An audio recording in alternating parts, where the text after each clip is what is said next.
দর্শক আসসালামু আলাইকুম। কনফিডেন্স ফিজিওথেরাপি সেন্টার ব্যথা নিরাময় চিকিৎসা কেন্দ্র থেকে আমি ডক্টর মোহাম্মদ মাসুম বিশ্বাস আপনাদেরকে স্বাগত জানাচ্ছি। দর্শক, আজকে আমরা কথা বলবো পিএলআইডি কিভাবে ফিজিওথেরাপিতে ভালো হয়।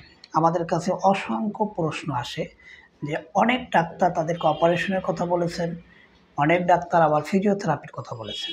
অনেকেরই প্রশ্ন পিএলআইডি যেখানে হয় disc prolapse, PLID prolapse lumbar intervertebral disc, এই যে ডিস্কটা প্রোলাপস হয়েছে, অর্থাৎ আমরা বলি দুই ভার্টেব্রার মাঝখান থেকে ইন্টারভার্টেব্রাল ডিস্কটা বের হয়ে নার্ভে চাপ দিচ্ছে বা নার্ভে টাচ করতেছে। তো সেখানে ফিজিওথেরাপি কী ভূমিকা পালন করবে? দর্শক, আমরা একটু যদি দেখি, এটা হচ্ছে একটা আর্টিফিশিয়াল ডামি, এটা পুরোটাই বলে আমরা স্পাইন। আমরা যেহেতু বলছি পিএলআইডি ডিস্ক প্রোলাপস হয় লাম্বারে, বিশেষ করে লাম্বারের কথা আমরা উল্লেখ করতেছি। এখানে আমরা যদি লাম্বার দেখি, দেখেন মার্কিং করা আছে 1 2 3 4 5। এই 1 থেকে 5 এবং স্যাক্রাল 1 পর্যন্ত যে কোনো জায়গায় ডিস্ক প্রোলাপস হতে পারে, এটা বিভিন্নভাবে ডিপেন্ড করে, আমরা সেদিকে না যাই। আমরা এখানে একটা লাল অংশ দেখতে পাই, যেটা হচ্ছে প্রোলাপস, অর্থাৎ এই দুই ভার্টিব্রার মাঝখান থেকে যে এই যে সেমি সলিড যে পদার্থটা, এটা যে বের হয়ে যাচ্ছে, বের হয়ে এগুলো হচ্ছে নার্ভ, হলুদ যেগুলো দেখতে হবে এগুলো হচ্ছে নার্ভ। এই নার্ভের সাথে যখনই টাচ করে তখনই পায়ের দিকে অবশ অবশ মনে হয়, ঝিমঝিম করে, ভারী ভারী লাগে, হাঁটতে গেলে কষ্ট হয়। অনেকের অনেক রকম সিমটম। কেউ হাঁটতে গেলে 2 মিনিট হাঁটার পরে আর হাঁটতে পারেন না, তাকে একটু বসতে হয়, কিছুক্ষণ বসার পরে আবার হাঁটতে পারেন। আবার কারো কারো ক্ষেত্রে হাঁটতে কোনো কষ্ট হয় না, শুয়ে থাকতে কষ্ট হয়। আবার কারো কারো ক্ষেত্রে শুয়ে থাকা কষ্ট, বসে থাকতে, শুয়ে থাকা ইজি কিন্তু বসে থাকতে কষ্ট হচ্ছে। এখন এটা ডিপেন্ড করে যে ডিস্ক প্রোলাপসটা কোন দিকে হলো, কতটুকু মাত্রায় ডিস্ক বের হচ্ছে, তার উপর ডিপেন্ড করে ডিস্ক প্রোলাপসের টোটাল সিমটমটা আসলে কি হতে পারে।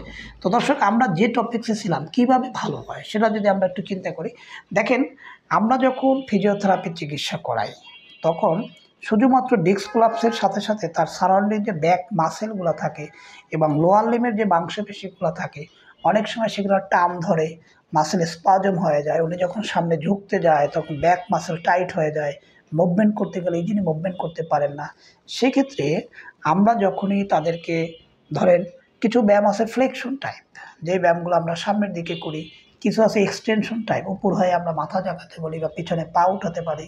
কিছু ব্যায়াম আছে রোটেশন এক্সারসাইজ, বিভিন্ন দিকে রোটেট করে ব্যায়াম করা হয়। এই ব্যায়ামগুলো আমরা যখনই সামনে, পিছনে, সাইডে যখনই করতে যাই, তখনই এই যে এক্সারসাইজের মাধ্যমে ডিস্কের যে কম্প্রেশনটা, অর্থাৎ যেটা বের হয়ে গেছে সেটা আস্তে আস্তে আস্তে আস্তে ভিতরে পুশ করতে শুরু করে। কিছুটা অংশ পুশ করলে নার্ভের সাথে যখনই অ্যাটাচমেন্টটা কমে যায়, নার্ভের সাথে যে টাচটা, সেই টাচটা এই মুভমেন্টের মাধ্যমে, ব্যায়ামের মাধ্যমে অনেক অংশে দূর করা সম্ভব। এবং সারাউন্ডিং যে মাংসপেশিগুলো সংযুক্ত আছে, অ্যাটাচমেন্ট আছে এই মুভমেন্টের সাথে, সেগুলো আস্তে আস্তে রিল্যাক্স হয়, জয়েন্টের ইলাস্টিসিটি, মাসেলের ইলাস্টিসিটি বাড়ে, জয়েন্টের মুভমেন্টের ফ্লেকশন, এক্সটেনশন, রোটেশন, সেই ফ্লেকশন এক্সটেনশনটা ফাংশনালি বাড়তে থাকে।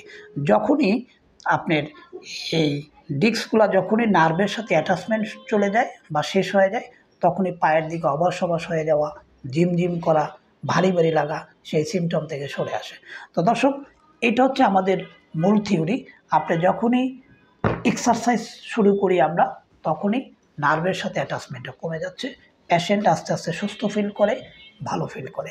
তো দর্শক, আমরা বুঝতে পারলাম যে পিএলআইডি রোগীদের জন্য ফিজিওথেরাপি একটা বিশেষ ভূমিকা পালন করে। অবশ্যই আপনারা দক্ষ ফিজিওথেরাপিস্টের শরণাপন্ন হবেন, তাহলেই পিএলআইডি পরিপূর্ণভাবে সুস্থ করা সম্ভব। তো দর্শক, যারাই আমাদের এই ভিডিওগুলো নিয়মিত দেখেন, অবশ্যই লাইক, কমেন্টস এবং শেয়ার করবেন। এবং প্রশ্ন থাকলে আমাদের ইউটিউব চ্যানেলে আপনারা প্রশ্ন করতে পারেন, আমরা উত্তর দেওয়ার চেষ্টা করব। আসসালামু আলাইকুম।